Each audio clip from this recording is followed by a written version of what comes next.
Yeah, we got the numbers here, so you get a lot of value later on, definitely. 20 armor, 13 MR, 300 health. Like that's what, like 1k gold value? About? Yeah, that's about 1k gold value ish. So at level 18 you get 1k gold. Early game you get like extra what, 200 and something? 200 and something extra gold value at the start of the game. So nearly 300. So yeah, this one I don't really understand. All heal effects in the game reduced by 10%. All shield effects reduced by 10%. So that's kind of cool. But now they reduce the grievous wounds, making heals a bit more effective. Which is, well, I guess compensation for this, you know? They're just trying to compensate for that. So it's not, it doesn't seem too terrible. That's fine. Yeah, I don't think that's going to be like game breaking. So everything gets reduced healing.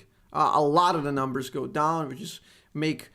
this is one of the key things I was mentioning, and I really hope, because I don't think I saw this in the tweet, that they're touching Corrupting Potion. Corrupting Potion, Cookies, Timer, Tonic. That trifecta has to be touched, right? Do we have that? It's Elixir, Physical, Vamp. That's not the one. Do we have the Corrupting Potion? Can someone confirm if you have changes on that? Because Corrupting needs to get changed. It makes the mid-meta way too boring. Way too boring and way too safe, and people can just play shit. No, they can't remove biscuits. They should just make them... I think they nerfed them even before, though. So they might even be fine paired up with all of this. I think Corrupting needs to get nerfed. Corrupting has become like pretty much mandatory in almost every high-elo game. It's just so boring. It gives you too much safety. Poke means jack shit because of it. But I guess these Vamp Scepter and like lifesteal changes are gonna definitely make the lane phase more impactful. So let's say you're playing versus Riven, you're playing versus Aurelia, and actually hitting them makes sense. You actually get some value from hitting them instead of like... So they're buffing the mana region as well. So now, before, like, let me tell you an example. If you play versus Riven, and you land every single Q on level 3, let's say. You land every single Q back to back. You run out of mana and she's at 55% HP. That's exactly what happens. You just and then you have no power and you can't do anything to the wave. So basically, they crammed everyone into mid lane. If you played against a mage, you could play literally any mid laner ever, as long as you pick up a little bit of sustain and you just don't take damage. So you can play fucking Yumi mid lane with Corrupting Cookies, Timer, Tonic, TP, and just... you tank everything. Who cares, you know? Like with the Doran shield and all that. But yeah, they're nerfing the penetration, which is going to boost up the tanks, which is pretty cool. They're lowering the healing on this. And to compensate for that, because people are going to be stacking more HP, more tankiness, they're kind of preemptively nerfing the Demonic Embrace to 1.8% on melee, which is fair enough. Fair enough. The thing is, I didn't see Lion get nerfed, which is kind of how it should be, because it's a mythic and already the damage isn't that great on Lion so I'm glad they had like a level head to not nerf it preemptively. That's definitely cool. This is the Dorn Ring region. You get slightly more mana region and support region, slightly more region. So that's kind of cool. Room percentage resistance, conditioning. What else? Do we got any more changes? This one is very cool, and they're buffing the turrets as well. I kind of hope that they were gonna buff minions, because that's something I was saying for like a really long time, for legit years, to buff the minions. I mean, all of those changes, basically, all of these. It's just, I've been saying this for 4 years, pretty much. So Baron gets increased, so you can't really cheese Barons that much. It definitely does more.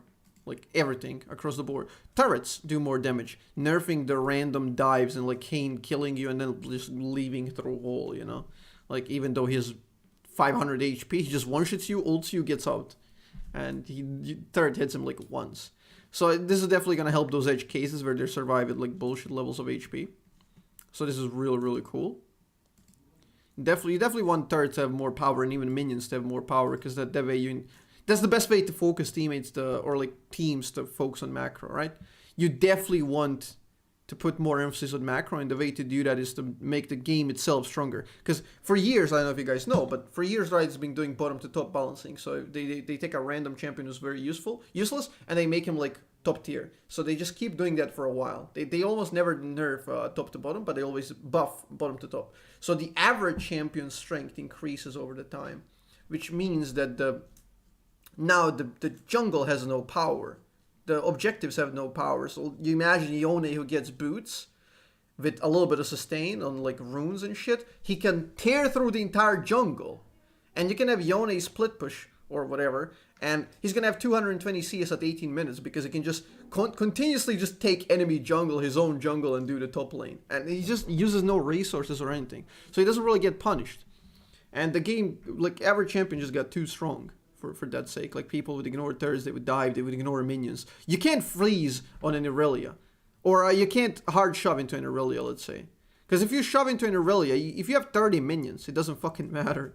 She's just gonna heal more from minions than they do to her. So she can just straight up tank 30 minions. Which is horrible. I remember, like, in older days, mid lane trading would be like, you would have to calculate. If enemy has like 7 minions and you have 3, you can't really trade enemy mid laner. You get out-traded. Because the damage numbers were very similar, and then the guy with more minions is gonna crush you, so you would have to take smart trades, you know? You couldn't trade at all times randomly. So that's a good change. Durability is a good change. The meta is going to shift to slower pace gameplay, which is something we absolutely love and we want, because the game is going to get slower, smarter, more methodical. People are going to have to actually think about what they do. And macro is going to mean more.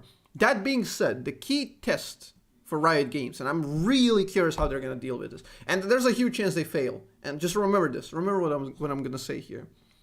There is a chance that Riot Games is going to panic. Because a lot of people are going to complain.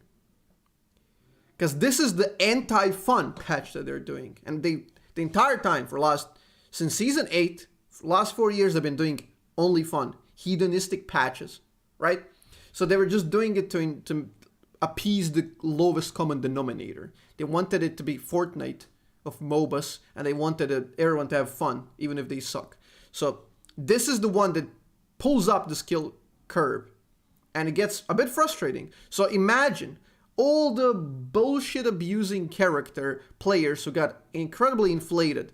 How frustrated they're going to feel now because, well, their lack of knowledge is going to show.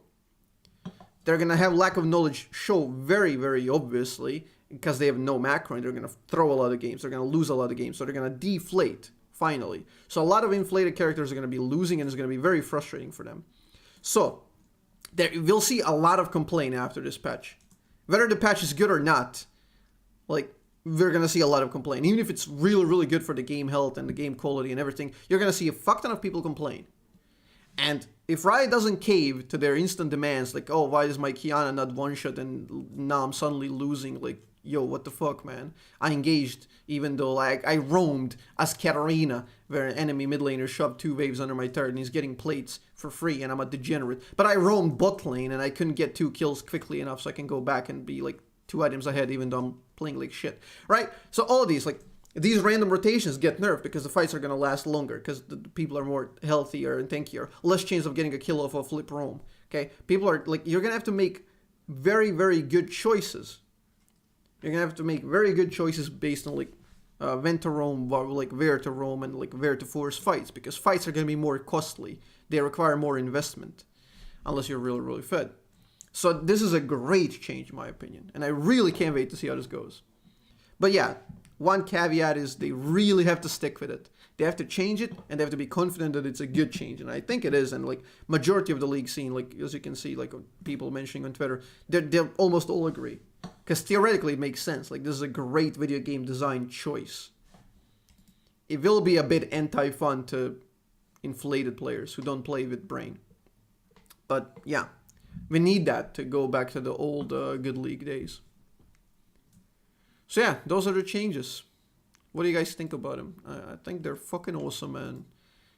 There's something that we've been waiting for legit years, and finally the game is slowing down. This won't get it back to like Season 5 status, definitely. But if it can just roll back it a little bit, it's going to be really good.